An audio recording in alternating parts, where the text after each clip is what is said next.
Hello, everybody, and welcome to this awesome class that we got. We're going to focus a lot on deal finding in this class, and where are the hidden gems and the discounted houses. We're going to unveil the secrets, right, and how to unearth some of these hidden gems for you. So, without further ado, let's get started. And I want to also take this opportunity to congratulate you for joining us and learn, how you can control your financial future by finding the right deals in real estate investments. In business, we always talk about the different kind of arbitrage, right? Arbitrage means seeing the difference between something and then take advantage of that gap. For example, an example would be, say, I'm buying low, selling high, right? And when I can make money on that gap, that's an arbitrage in the price arbitrage. When it comes to information, there's also information arbitrage, right? By learning and understanding how we can find deals and make the deals happen. We now have a lot more information than those who have not obtained this information, and we can create a lot of value, right? We can make money, profit. We can create something awesome out of this. So that's what our focus is today, is by taking advantage of this information arbitrage and beat our competition and also win some deals. Okay. I think by now, we're all here because we know real estate investment is a very lucrative business. You probably personally know somebody who has invested in real estate in the past years and made a lot of big profits or built a substantial wealth.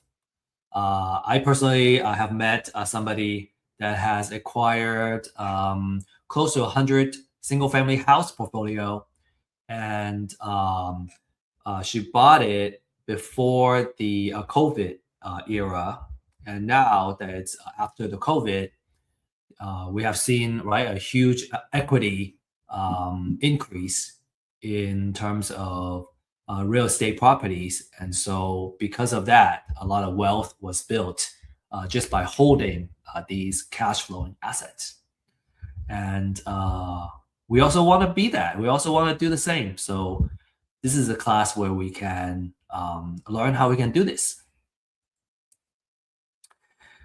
So in just the last 30 days, right? Discounted houses comes from distressed houses, distressed sellers, basically. In the last 30 days, we found over 14,000 of these distressed houses. 49,000 of those are pre-foreclosures. So some of the discounted houses, will come from pre-foreclosures. Actually, quite a lot of the majority of them.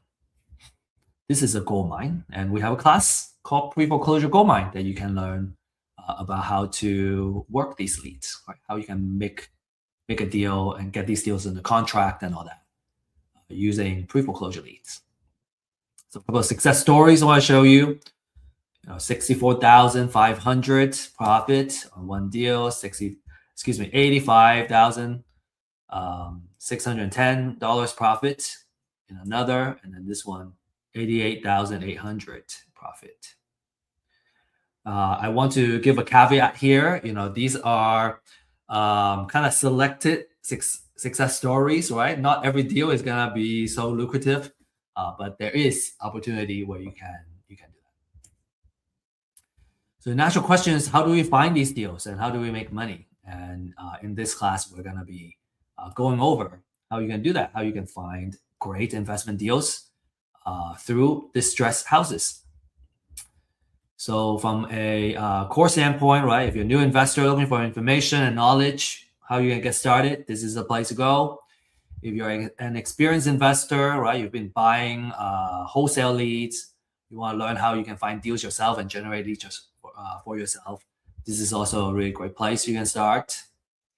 from an exit strategy standpoint, right? Wholesale, fix and flip, buy and hold. And, I always find that being able to turn off distractions and notification really helps me focus. We are in this age of information and attention deficit and information deluge. There's so many things that are fighting for our attention that we're not present most of the time.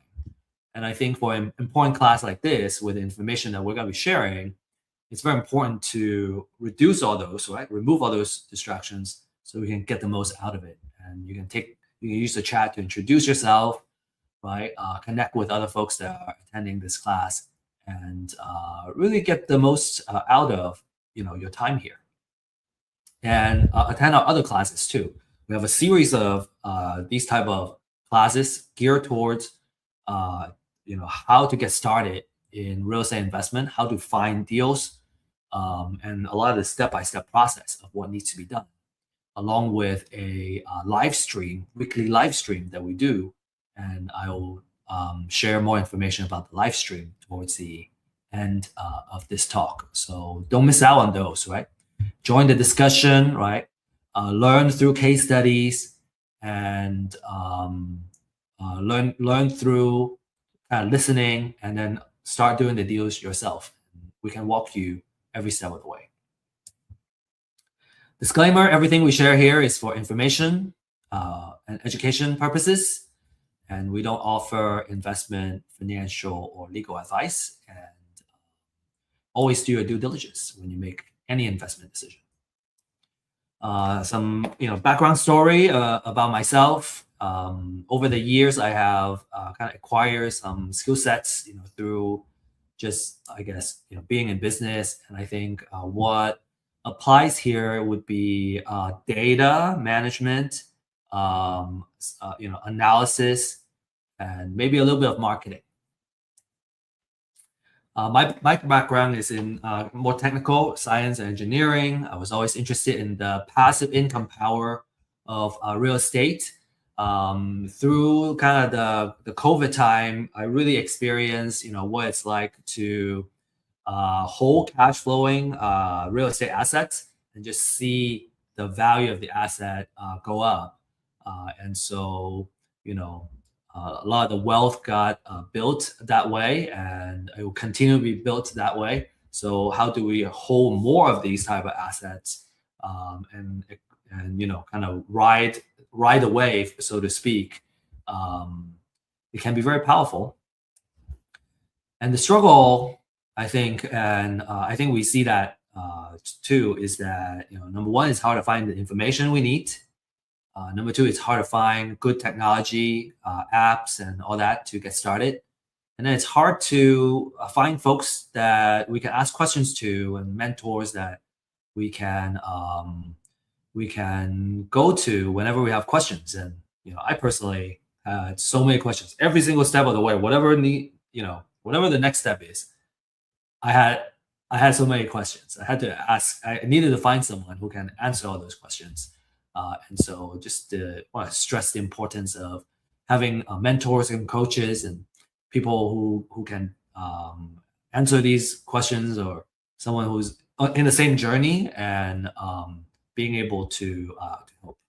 And that's what Real Estate IQ is all about. We establish Real Estate IQ to address these pain points, right? So we have weekly webinars and classes and live streams, talking about either a class that is fundamental for real estate investments, or if it's a live stream, we go over market updates, deals updates, right?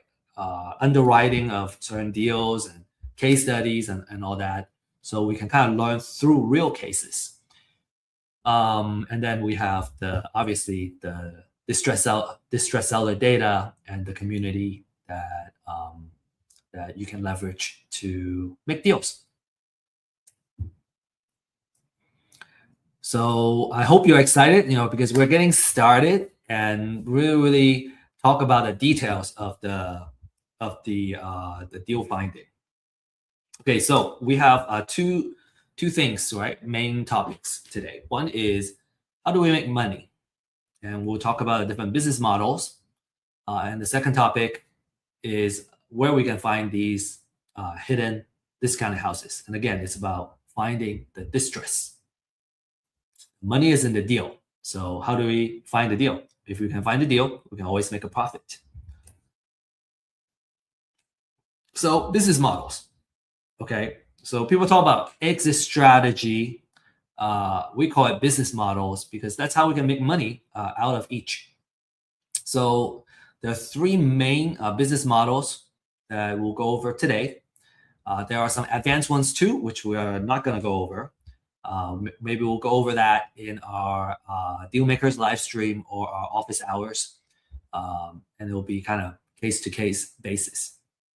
Okay, but let's talk about the basic ones, right? Like this is the fundamental stuff. So there are three business models. The main one, the first one is buy and hold. For buy and hold, you buy the property and you rent it out for monthly cash flow. This business requires the most capital. We have two big dollar signs because you need to put down some cash in order to hold the property. And as the property continues to cash flow, right, pays for everything, you get some operating profit, cash every month. And then also there's opportunity for equity growth and all that. Okay, it's buy and hold is a wealth generator, and we'll go over that in detail a little bit down the road.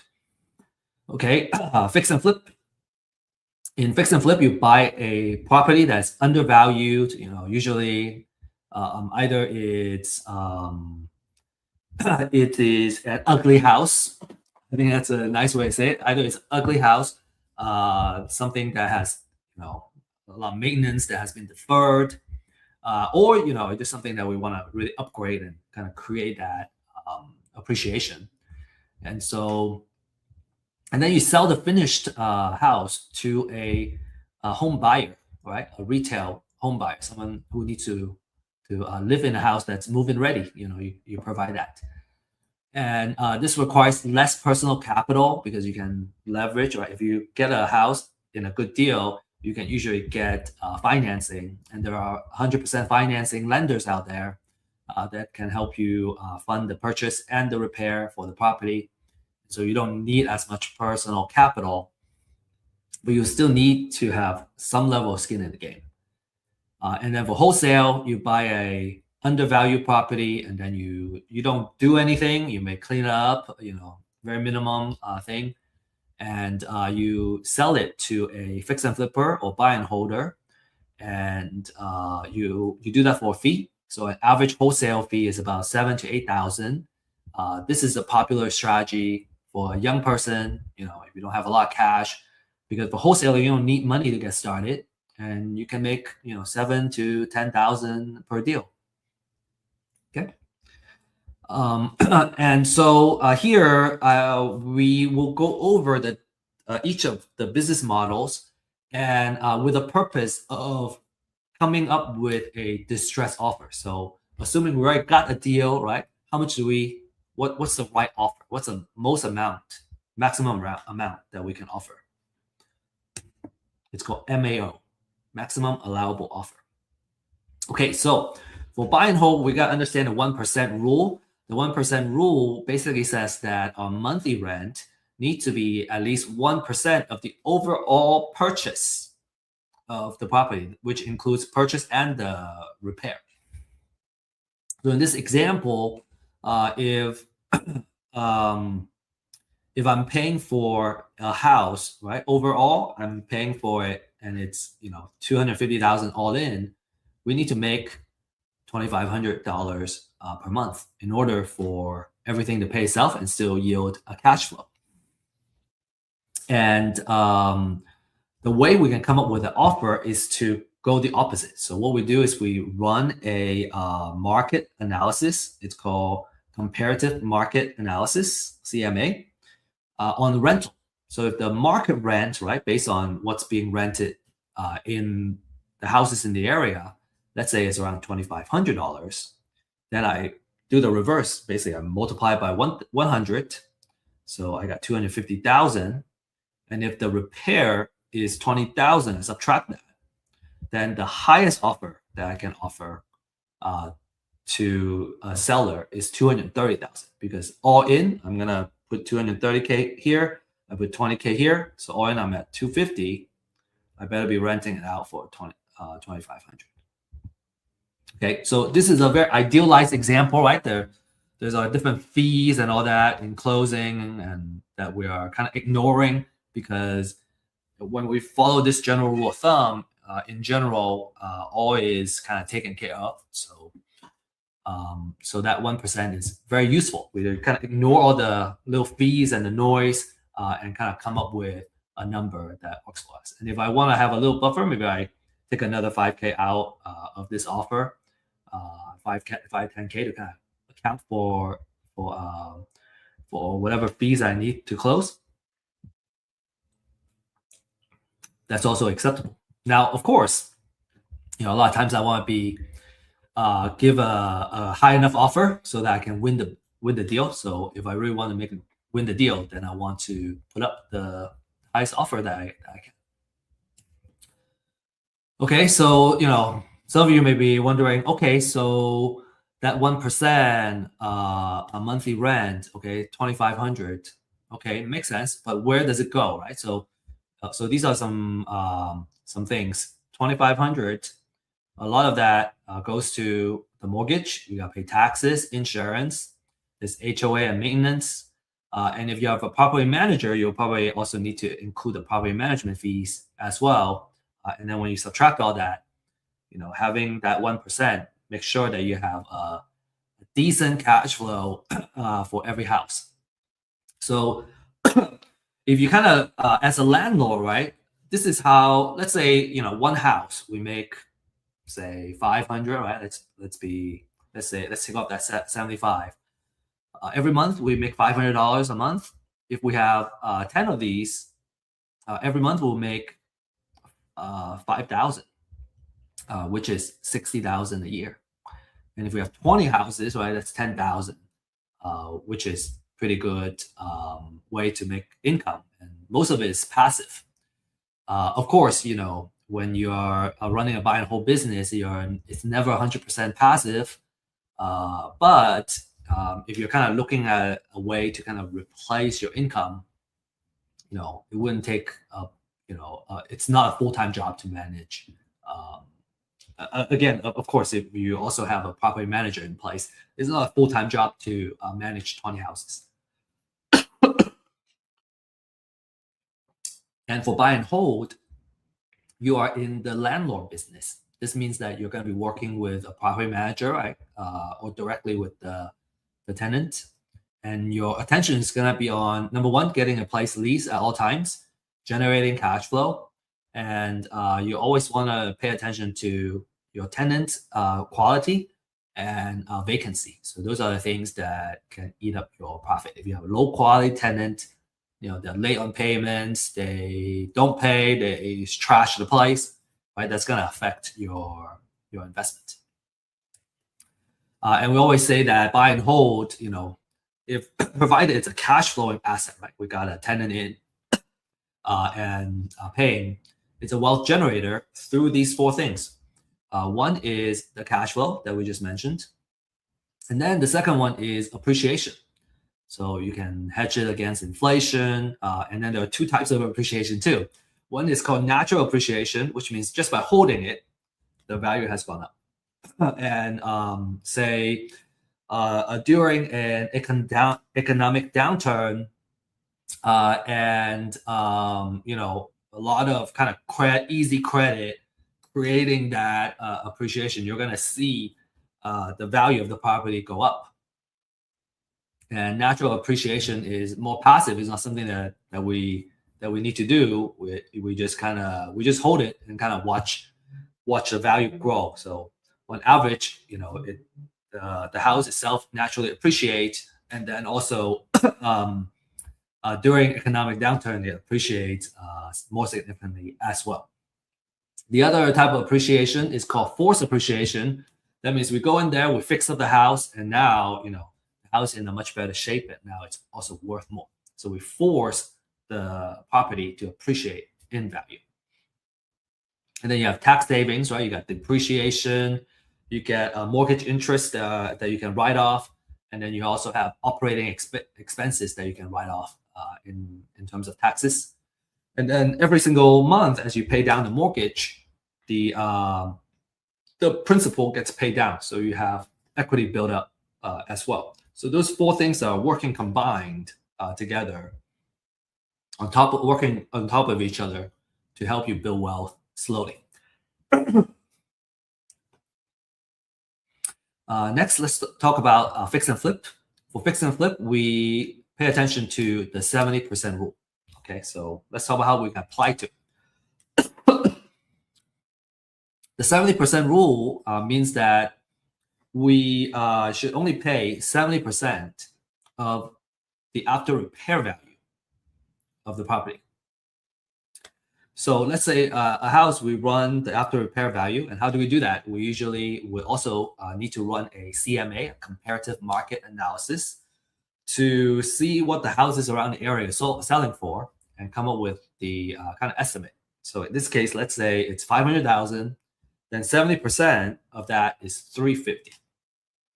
So 350 minus, say in this case, the repair budget is 70,000. Subtracting that, that's $280,000. That's my maximum allowable offer.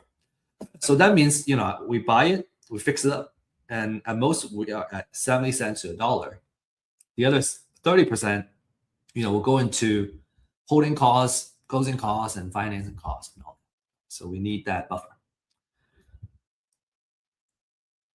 Okay, where's that 30%? I kind of vaguely mentioned it. So here it is, in text. So in this case, that 30% is 150K.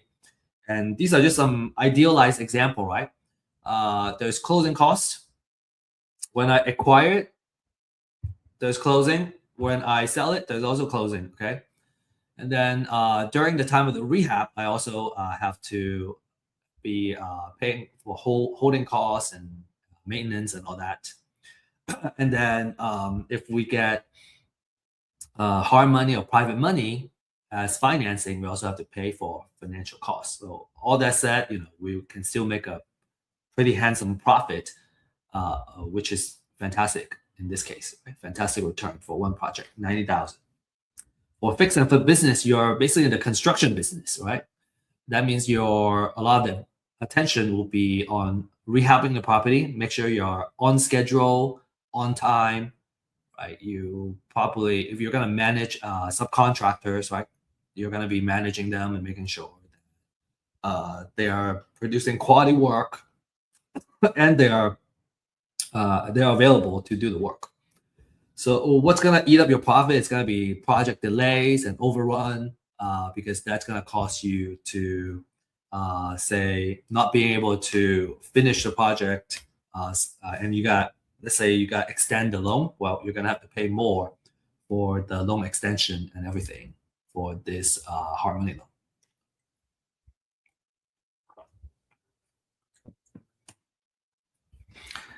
For wholesale, your target market, right? Your buyers are investors. So what you want to do is, number one, you buy the distressed property and then you sell it to an investor. We were just saying that wholesale is a very popular business model for investors because when you're just starting out, you don't need a lot of capital to get started, right? You just need to put in a lot of effort in the marketing side.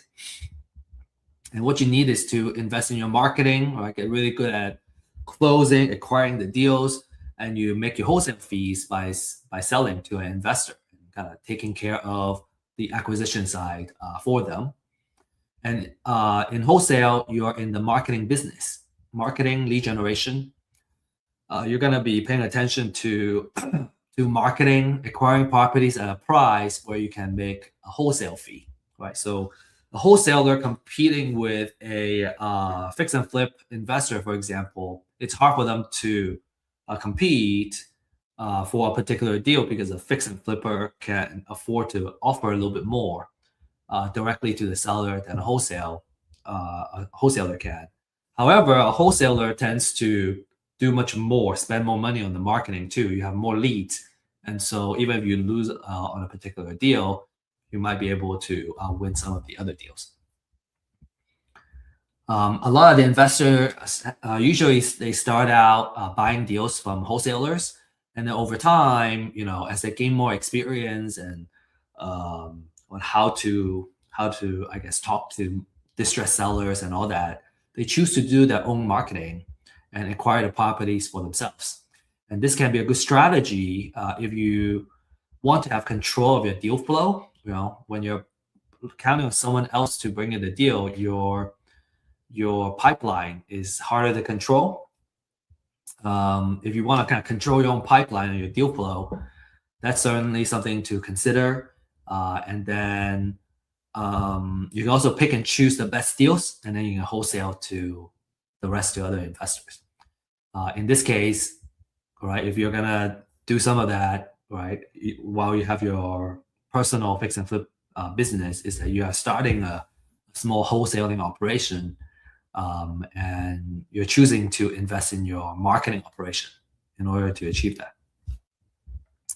All right, so as a wholesaler, how do I make offer, right? What's the offer I can make? So here's an example. So in the last example for buy and hold investor, if I want to make my $10,000 wholesale fee instead of $230K, I want to offer $220K.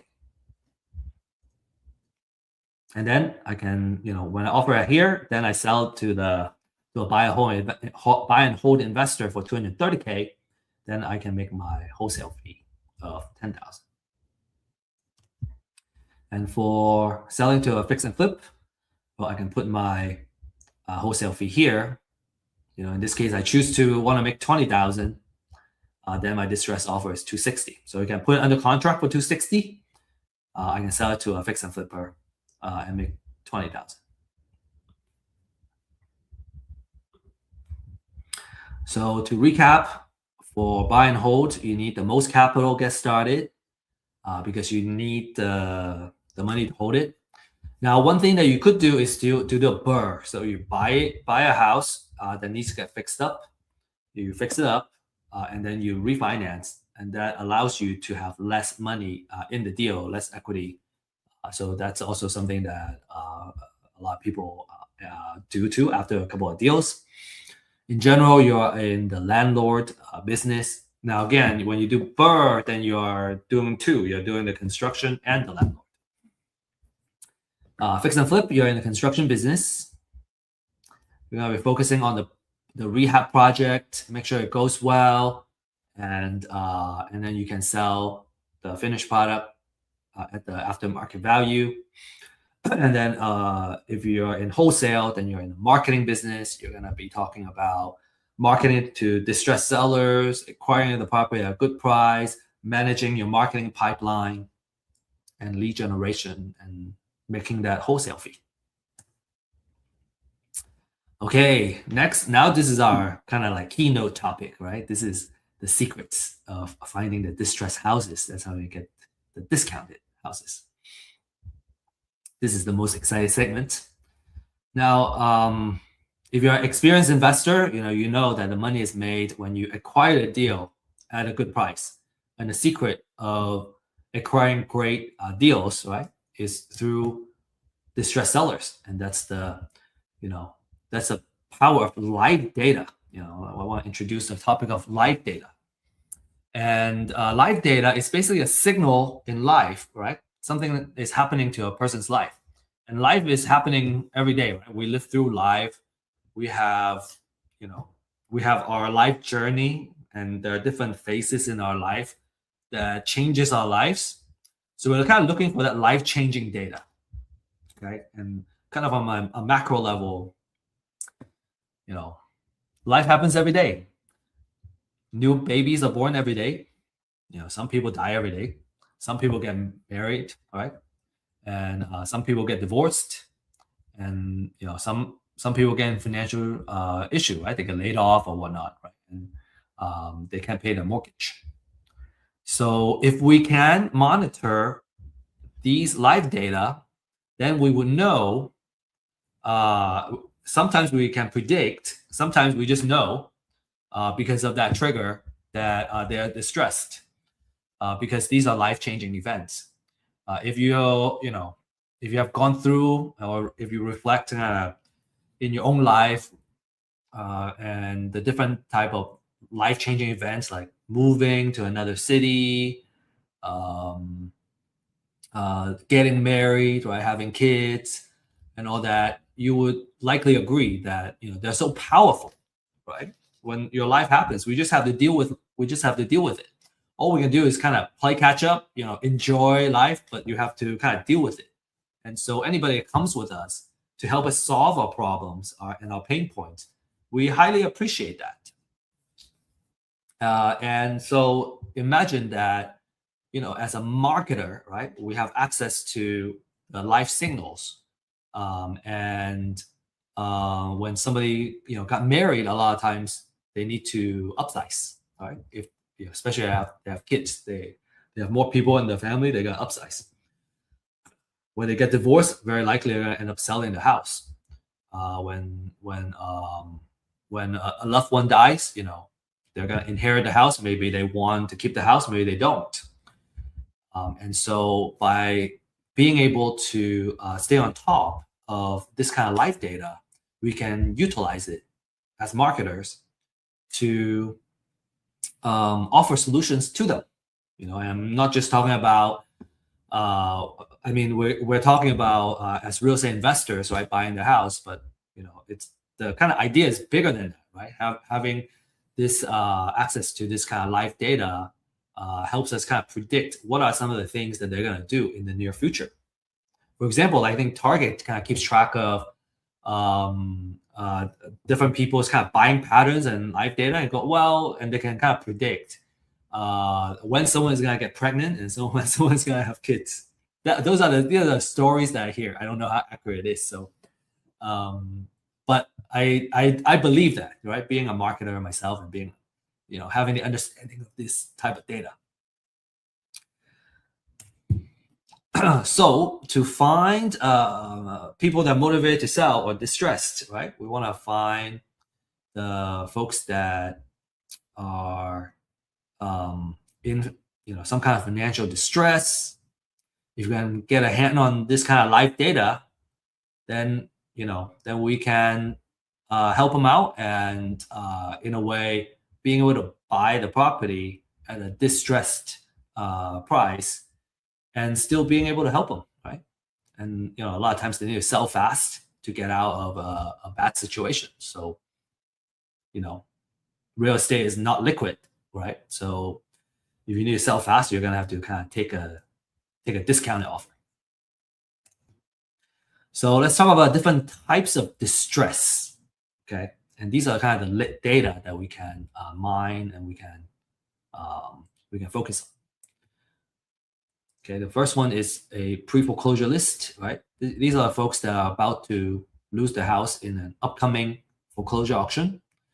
And many investors like to market to these distressed sellers because they tend to be in a more desperate situation, right? They have to sell fast. If they don't sell it by the foreclosure auction, they're gonna lose everything. And then there's potentially a deficiency judgment the lender can use to go after them. So for pre-foreclosures, you're reaching them before the houses hit the auction, and you can directly negotiate with the seller. From a pricing standpoint, they're pretty affordable, $200 to $300 a month, and you can get really, really awesome leads that are ready to close very quickly too. Okay, so one of the favorite lists out there. And as with all kinds of marketing efforts, sometimes when you try to outreach to someone, some people appreciate your outreach, some people don't.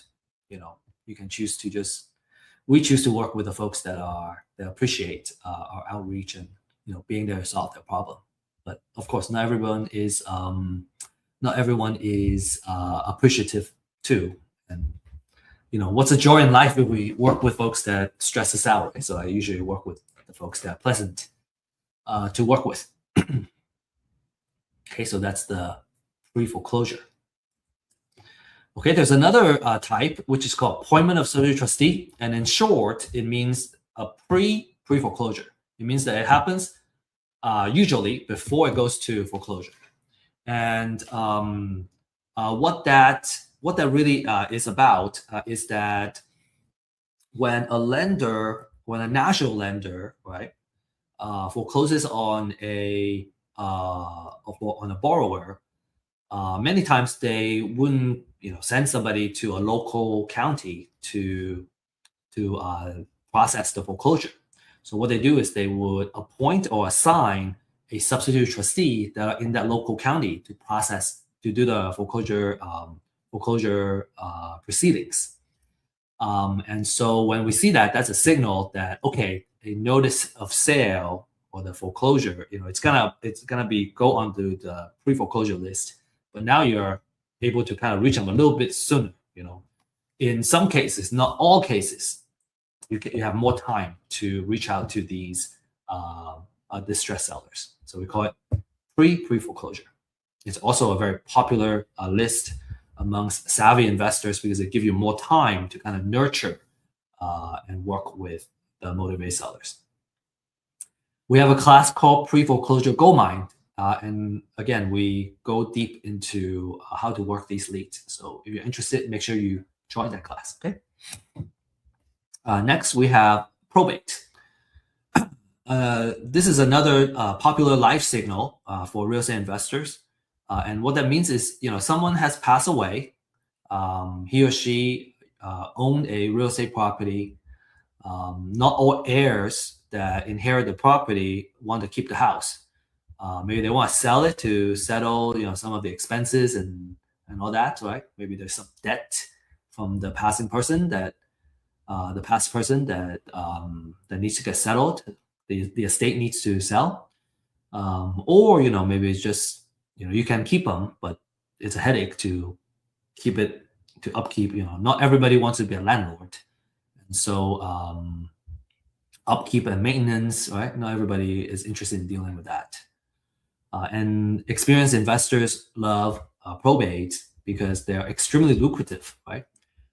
Typically, when a person dies, they have already paid off the property, or there's a big equity on those properties, and so you can offer a cash offer, and everybody can win. And because they're so lucrative, the leads are also very expensive. They're usually about $3 per lead. Okay, and then another major type is eviction. Right, these are tire landlords. There are two types that you can take advantage of. One is a professional landlord. This is somebody who owns a portfolio of properties. They have been building it for years and holding it for years. They have kind of built a lot of wealth with it too, but now they're ready to just sell and retire. And this is a fantastic situation because you get all that, the entire portfolio, and your problem is going to be, okay, how do I sell this portfolio of deals, which is a good problem to have. Maybe we can help you with that too. We have a lot of investors in our community. And the second type, which is more common, and actually a Zillow report just stated that there has been a way uptick in accidental landlords. These are the folks that maybe they buy another house, right? Because of life change, they need a bigger house or smaller house, and now they have the old house, and now they are, they decided to lease out, but now they have eviction, right? The tenant stopped paying, and they have to evict them. That's a bad taste in the mouth. They don't want to do this anymore. They want to sell. So we can take the problem off their hands. They're motivated. Divorce, we deal with this a lot. Maybe the court has ordered the seller to sell. Maybe you need to have cash to kind of pay off the ex, And that's also a expensive list, about $3 per lead. Okay, then we have taxes, right? In the beginning, the person owes, they're delinquent in paying for the property taxes, and then after a certain amount of time passed, then the county decides to put it into a tax foreclosure, and so you owe property taxes. So those are also very motivated sellers. Depending on, right, if it's tax foreclosure, they are very desperate. Delinquent taxes, sometimes the amount is not very high. So we usually filter out the ones that have a higher delinquent tax amount.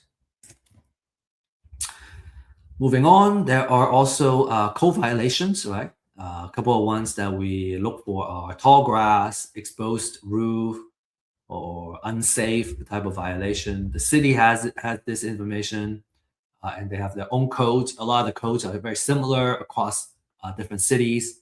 The distress is that they can't keep it up, and so that's something we would love to market to as well. And then there are liens. They owe money either to the IRS, Uncle Sam, or they owe a mechanics lien, right? They owe a contractor, or there's a hospital lien, which means they owe the hospital some medical bills.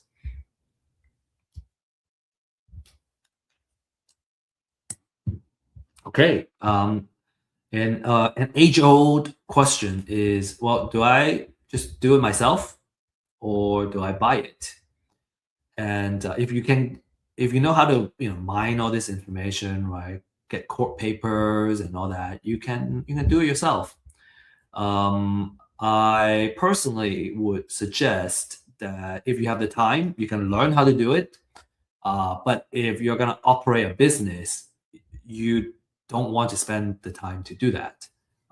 Usually you want to kind of outsource that so you can really focus your time and energy into the outreach, which requires a more kind of personal touch, talking to the distressed sellers and all that.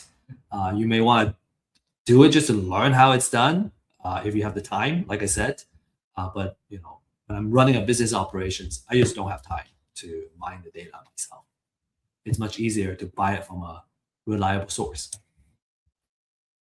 So, but we want to share with you kind of the workflow, right? How do you do it? You go on for pre-foreclosures, you can look this up.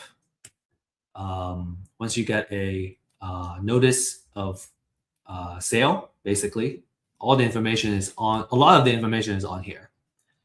Here's another example of the notice of sale. Now, what you have to do is you actually have to kind of aggregate the information. So the notice of sale has some information. You also need to go to the CAT, the County Appraisal District website, to get how many bedroom, bathroom, and the assessed value. And then you also need to look at the deed of trust, right? Get some loan information to get the following. So you get the borrower's information, the bank's information, and address, all that. And then you gotta figure out the financial information. You can mine all that information. So all of this is available. It's just a lot. It's just a lot to do. And so it's much easier to outsource it. It's kind of our conclusion. Okay, probate, you can look up, go to a probate court and look that up. And these are the information. The decedent, is there a real property? Sometimes there's no real estate property there. And then, you can also kind of read the filing and capture all this information. Delinquent taxes, you can pay the county. So, all of this combined takes about 15 to 20 minutes of research per record, especially for the pre-foreclosure and probate. And it's just a lot of leads. I think it's just so much easier to use the data and instead of doing it. But that would just be my suggestion. Anyway, a quality list is gonna tend to have these type of information, and you want to pay attention to the update frequency and all that. The last thing is just kind of want to go over. A lot of folks would kind of look at the equity percentage as a filter. When you have all the information, maybe there's like 1,000 leads. Well, do I market to 1,000 people or do I market to 100 people? And you may have different approaches. Some people prefer to have a more focused list for driving there, door knocking, or doing outreach. And if you want to kind of shrink your list, you tend to kind of look at the address, right? What zip code makes sense for you, the equity percentage, and some people care about if there is already a loan modification or loan type, different kind of loan type in place. So you can kind of create, after you get this list, you can kind of filter it down to your own list, and then you can create a niche that you can dominate in because you specialize in that particular type of distressed sellers. So kind of already talked about that. The most important thing, I think, especially for quick foreclosure, is the freshness, right? The speed to the leads is very important. Okay, so we still have some time. So I want to use this time to share a case study with you. And this is a property that we acquired in Mart, Texas, which is about 20 minutes from Waco in Texas. And the owner owed about $3,500 in mortgage. Right, so he was behind in the payment, and we were able to reach him. He said that the house needed AC fix, septic system, new paint, and we estimated the rehab budget to be about $30 per square feet. He owes $105,000, and it was a price for $365-ish, and he wants $230,000 to $240,000 as an offer. And what was interesting is that this house, it has 20 acres of land attached to it, and the land is in the opportunity zone, which gives favorable tax treatment on capital gains. And so that was kind of intriguing for us. So when we evaluated this, right, we used the 70% rule of thumb, and we decided to offer $215,000. Okay, if I were to wholesale it, I would take $10,000 off of this and try to make $10,000 of wholesale fee. So these are some before photos, right? The gate going in, you got to go in quite a bit, and then there's 20 acres of land, as you can see in here. This is what the kitchen looks like inside. There's a kind of big area. I don't know if I would call it an island, but this area is kind of dividing the kitchen from the rest of the living room. And then we have some photos of the bathrooms, bedrooms. Okay, and then we started, we acquired the property, and then we started improving it. So phase one is called a demo. So we rip everything off. You're gonna see a lot of activities and a big change, right? You're ripping off the carpet, you're ripping off everything. Okay, so that's what these looks like. And then phase two, started working on the outside, and the inside already got ripped off. Everything got ripped out, and we painted the interior. First coat or first two coats of paint. And then in here, you can kind of see like there was a addition that the original owner added here, but it was very low ceiling. It wasn't built to code. And at first we thought, okay, maybe we can use the additional square footage, but it turned out to be too expensive to bring it back up to code. So the decision after that was to remove it and change the entryway into a window. So that's what we're seeing here. And then, in the middle of the kind of bathroom. Okay, this is during. So here, the addition got removed out here, and we added a window. And you can see the gate has been painted. So now it's looking nice and pretty. Things are starting to come together in phase 2. We decided to rebuild the kitchen cabinet, and that increased our rehab cost. But we thought that that makes sense because of the quality of the rehab that we're going to be the price point we're going to be selling it at. Needs to have a nicer kitchen cabinet. Okay, this is the bathroom, kind of almost done. Bedrooms, and then here, this is phase 3. We're almost done here. So you can see we added an island with a sink here, but now the kitchen and kind of the living area is all right. It's much more open, and the entire space is just like it looks huge and very comfortable. You can see the kitchen cabinet. Okay, and here we got countertop installed now. Bathroom, So it's looking like a really, really nice house, especially with the exterior paint on the outside. The kitchen is also looking great. And then here you can see we added some shelves in the kitchen. So, this photo is almost done. Really nice butcher block countertop. These are some photos of the bathroom, also looking really great. So all in all, financial wise, we leverage hard money and private money to acquire the property, and kind of next step is either sell it at 500K or refi.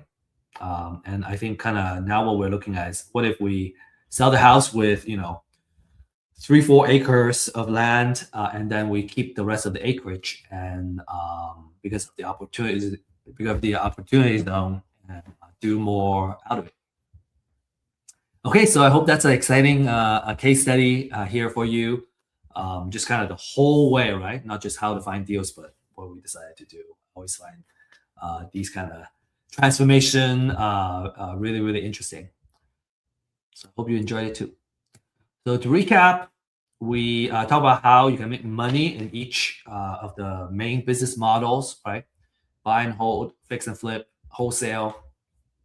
The different types of distressed sellers that you can reach out to and where to find them. We also went through a case study of like kind of how exactly we found that distressed seller, the type of distressed seller it was, and then acquiring the house and actually, improving on the house. So, by now you're probably asking, okay, how do I get started? Okay, if I want to kind of start going, well, this is what you should do. Number one is you need to get a pre-foreclosure list. The more research, the better. You can also ask for other type of lists, but we recommend the pre-foreclosure because, there are so many foreclosures that are happening. We're seeing a trend of more foreclosures happening as well nationally. So you can get first-hand data, right? Freshest data available, and on the market, we're talking about $200-$300 easy on a monthly basis every metro, and we are offering this very disruptive pricing that's not gonna last for a very long time. And so you can scan this QR code to schedule a time and sign up for it. But the data is not enough. You kind of need someone who can walk you through what needs to be done. So you want to find a mentor, coach. We have a deal accelerator program. If you're interested in getting someone to hold you accountable and help you form the right habits, right, to really find success. And there are also other coaching programs that we will recommend as well. And then when it comes to houses that we're about to acquire and we need to do more due diligence, a title search may make sense. We also offer this title search as well. Between 40 to 75 per property, depending on how many properties you have. Okay, so a lot of successful clients, right? Jordan got 2 deals in his first month, and this is a really cool way to kind of demonstrate, right? The deals. First deal he made 55,000, second deal 5,000, but I would be happy with 5,000 on the deal too. Salvador made $30,000 in his first deal, and more are on the way. And Ismail has kind of created a machine on creating consistent transactions, and the last 10 transactions he made $80,000. So if you want to be one of them, you can again scan this QR code and ask for a consultation, and we'll show you what the data looks like. And then you should also attend our Deal Makers live stream, which is this QR code, where you can learn about the most recent deals that we've been working on. We have deals updates. We have the underwriting, right? Some leads that we've been working on, how we underwrite and how we decide to come up with the offer. There's also market updates, right? So you can stay on top of the current trends, and that may or may not affect the direction of your investments. And then we also share wealth building techniques, which is, I think, what we're here for. Is real estate investment is a vehicle for us to build wealth and creating that long-term security. So we like going over that. I talked about an office hours. So how do you access that? I don't have the QR code here, but what you can do is to scan in this QR code. It will take you to our website, and then you under event, you can you'll be able to find the link to not just this live stream, but also the office hours and our open house. So we got a slew of events that we have created and we're bringing to you on a weekly basis. So join the community and introduce yourself if you like, and come learn and come share also. Now, with that said, that's what I have prepared for you today. I hope you enjoyed the talk. I certainly really enjoyed being here, and thank you, and best of luck and happy investing.